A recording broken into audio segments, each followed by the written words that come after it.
La aventura del padre Vicentio, leyenda de San Francisco, de Bret Harte.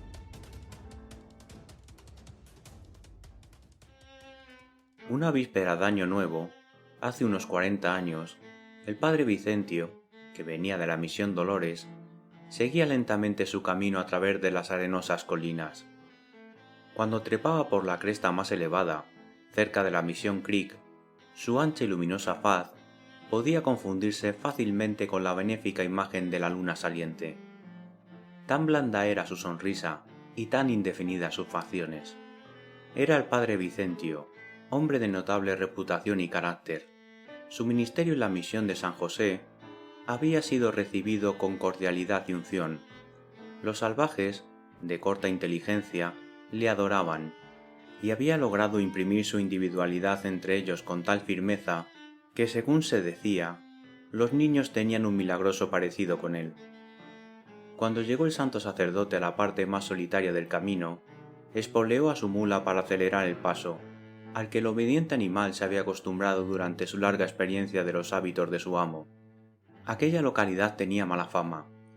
Con frecuencia se veían marineros desertores de barcos balleneros, que se ocultaban en los suburbios de la ciudad, pues los espesos matorrales y los troncos de robles caídos en tierra, que por todas partes interrumpían la marcha, eran propicios para servir de cómodo escondrijo en caso de alguna desesperada huida. Además de estos obstáculos materiales, se decía que el diablo, cuya hostilidad hacia la iglesia era bien conocida, a veces frecuentaba las proximidades de la población en la figura de un ballenero espectral que había encontrado la muerte, en una jarana con abundante vino, en la mano de un compañero. El espíritu de este infeliz marinero era visto frecuentemente sentado sobre la colina, a la hora del crepúsculo vespertino, empuñando su arma favorita, y con un cubo lleno de cuerdas, en acecho de algún viajero retrasado sobre quien ejercitar su destreza profesional.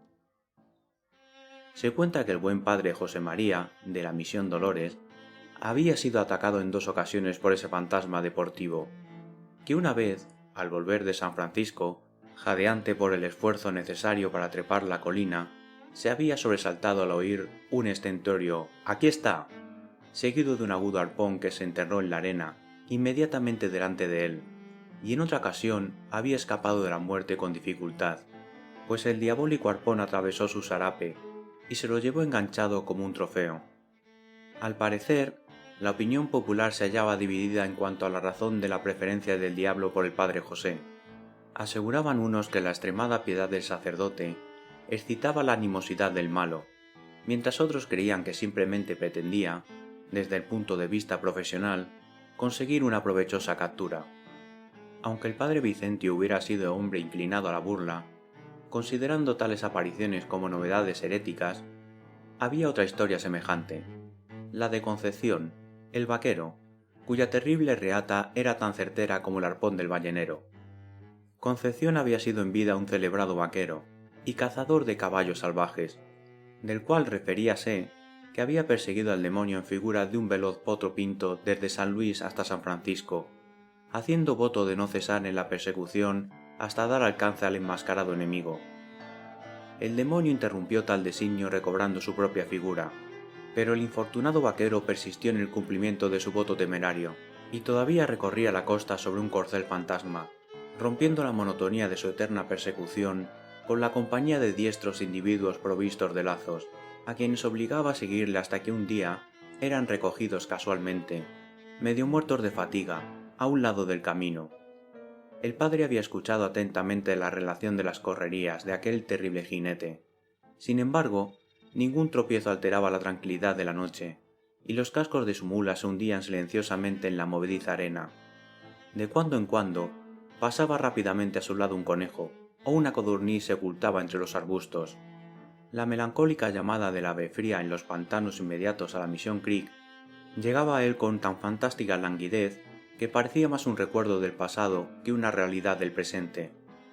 Para aumentar su inquietud, una de aquellas densas nieblas marinas peculiares de la localidad había empezado a amontonarse sobre las colinas y ya envolvía al sacerdote. Mientras hacía esfuerzos para sustraerse a sus fríos abrazos, el padre Vicentio clavó las duras espuelas en los ajares de la mula y al poco rato el animal, indeciso, vaciló sobre el borde de un escarpado declive. No se sabe si la pobre bestia se indignó por este nuevo ultraje, o estuvo algún tiempo reflexionando sobre los inconvenientes que tiene el ser sacerdote montado. Pero lo cierto es que de repente el padre levantó los talones, cayó el reverendo cuerpo de cabeza, y después de este acontecimiento, la mula dobló tranquilamente las manos y rodó por tierra tras de su jinete. Dio el padre algunas vueltas, seguido de cerca por su fiel mula. Afortunadamente, la pequeña cavidad donde cayeron era de arena, y cedió bajo su peso, medio enterrándolos, pero sin causarles grandes desperfectos. Durante algunos momentos, el pobre hombre quedó inmóvil, haciendo inútiles esfuerzos por recuperar sus dispersos sentidos. Una mano que irrespetuosamente le fue puesta en el cuello y una áspera sacudida le ayudaron a recobrar el conocimiento, y cuando el padre se ponía dificultosamente en pie, se encontró cara a cara con un forastero. Visto oscuramente a través de la bruma, y en circunstancias que, a decir verdad, no eran nada tranquilizadoras, el recién venido tenía un aspecto indeciblemente misterioso, y trazas de bandido. Una larga capa marinera ocultaba su figura, y un chambergo escondía sus facciones, permitiendo solamente ver el brillo de sus ojos profundos. Con un hondo gemido, el padre se deslizó de los brazos del forastero, y cayó de nuevo sobre la blanda arena. «Por vida de», dijo el forastero con enojo, «¿no tienes huesos en tu cuerpo, como si fueras una medusa? Dame la mano, hombre, arriba», y puso al padre en posición vertical. «Y ahora pues, ¿quién y qué eres?». El padre no pudo evitar el pensamiento de que tal pregunta podía haber sido hecha más propiamente por él mismo. Mas con una singular mezcla de dignidad y vacilación, empezó a enumerar sus diversos títulos, lo que de ningún modo era breve, y por sí solo habría sido suficiente para infundir temor a un adversario vulgar. Y respetuosamente le cortó la palabra el forastero, y asegurándole que precisamente era un sacerdote la persona que él buscaba, con toda tranquilidad puso sobre la cabeza del anciano el sombrero, que había rodado por el suelo en la caída, y le mandó que le acompañase inmediatamente para desempeñar una comisión de consulta espiritual cerca de uno que en aquel momento yacía en situación extrema. «¿Quién pensara», dijo el forastero, «que iba a tropezar precisamente con el hombre que buscaba? Cuerpo de Baco, esto es suerte. Seguidme rápidamente, pues no hay tiempo que perder». Como ocurre en las naturalezas dóciles, la positiva aserción del forastero, sumada a cierto aire de autoridad y de mando, venció algunas leves objeciones que el padre pudiera haber madurado durante la rara entrevista. La espiritual invitación era, además, de tal naturaleza que no se atrevía a rechazarla. No solamente eso, sino que al aceptarla podía contribuir un tanto a alejar el miedo supersticioso que había empezado a sentir hacia el misterioso personaje. Porque siguiéndole a respetuosa distancia, el padre no pudo por menos de observar, con un estremecimiento de horror, que las pisadas del forastero no dejaban huella en la arena, y su figura parecía de vez en cuando mezclarse e incorporarse a la bruma, hasta el punto de que el sacerdote tenía a veces que aguardar su reaparición. En uno de esos intervalos embarazosos, oyó el tañido de la campana de la lejana misión, anunciando la medianoche. Apenas se había extinguido la última campanada, el anuncio fue repetido por multitud de campanas de todos tamaños, y el aire se pobló de sonidos de relojes, dando la hora, y repiques de campanarios. El anciano lanzó un grito alarmado, y el forastero le preguntó acremente la causa. «¿Las campanas? ¿No las oyes?», dijo el padre Vicentio, con voz expirante. «Uf», contestó el forastero, «tu caída ha hecho que se multiplicaran los sonidos en tus orejas. Adelante». Sentíase el padre demasiado inquieto para aceptar la explicación implícita en aquella descortés respuesta, pero el destino le reservaba otra singular experiencia. Cuando alcanzaron la cima de la eminencia conocida actualmente con el nombre de Colina Rusa, lanzó el padre una nueva exclamación. El forastero se volvió hacia él con un gesto de impaciencia, pero el padre no se cuidó de él. El espectáculo que brotaba ante su vista era tal que podía muy bien absorber la atención de un temperamento más entusiasta. La bruma no había alcanzado aún la colina, y los prolongados valles y los declives del embarcadero resplandecían con la luz de una populosa ciudad. «Mira», dijo el padre extendiendo la mano sobre el vasto paisaje. Mira, ¿no ves las magníficas plazas y la brillante iluminación de las avenidas de metrópolis poderosas? ¿No ves algo semejante a otro firmamento bajo nosotros? No prosigas, reverendo padre, y cesa en tu locura, respondió el forastero, arrastrando al extraviado sacerdote detrás de él. Mira más bien las estrellas arrojadas de tu cabeza hueca a causa de la caída que has sufrido. Te ruego que te cures de tus visiones y rapsodias, pues el tiempo corre velozmente. Siguió el padre sin más palabras. Cuando bajaron la colina hacia el norte, mostrando el camino del forastero, a los pocos momentos descubrió el padre la espuma de las olas, y sus pies hollaron la más firme arena de la playa. El forastero se detuvo, y el padre vio cerca un bote listo para navegar. Pasó a los asientos de popa, obedeciendo la orden de su compañero, y advirtió que los remeros parecían participar de la incorpórea y nebulosa estructura del desconocido, sensación que se hizo más agobiante al percibir también que los remos, moviéndose a compás, no producían el menor ruido. El forastero, haciéndose cargo del timón, guió el bote suavemente, mientras la bruma, adhiriéndose a la superficie del agua y envolviéndolos, parecía interponer un muro de niebla entre ellos y el rudo choque del mundo exterior. Internáronse más en aquel lugar recóndito, y el padre escuchó con ansiedad. Se oían crujidos de bloques y rechinar de cuerdas, pero ninguna vibración alteraba la brumosa calma ni el vaho ardiente de la espesa niebla. Solo un incidente rompió la monotonía del misterioso viaje.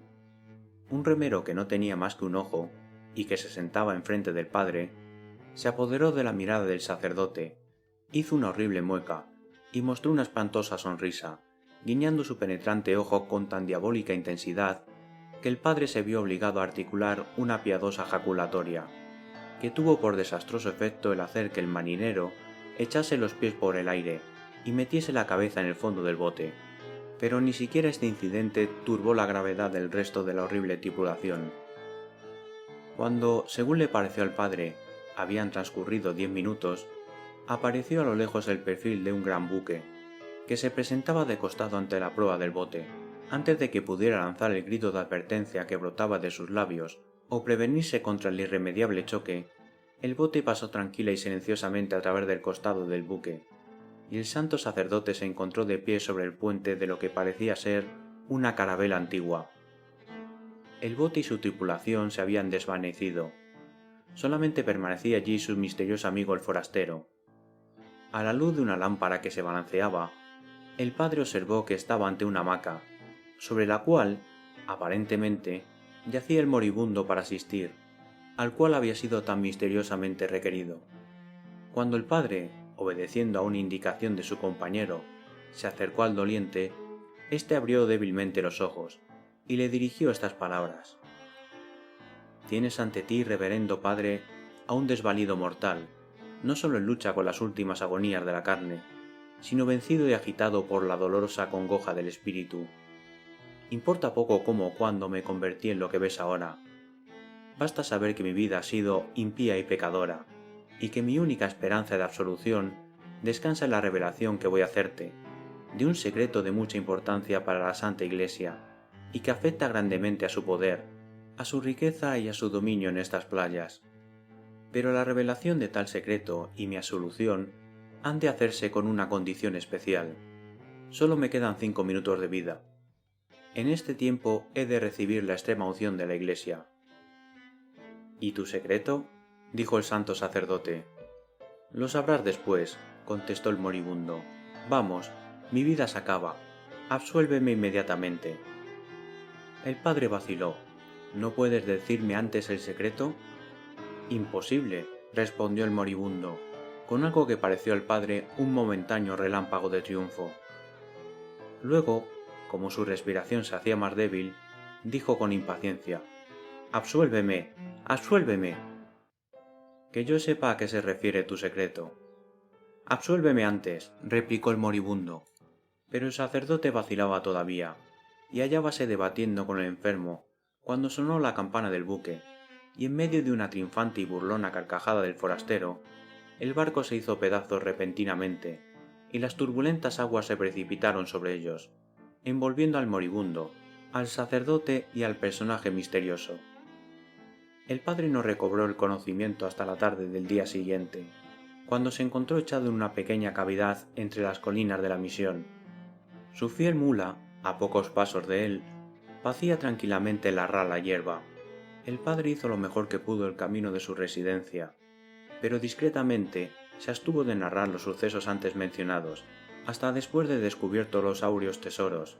Entonces fue relatando todo este verídico acontecimiento, con la aserción del padre de que el secreto del que había sido misteriosamente desposeído no era otro que el del paradero del oro hallado años antes por los marineros fugados de la expedición de Sir Francis Drake,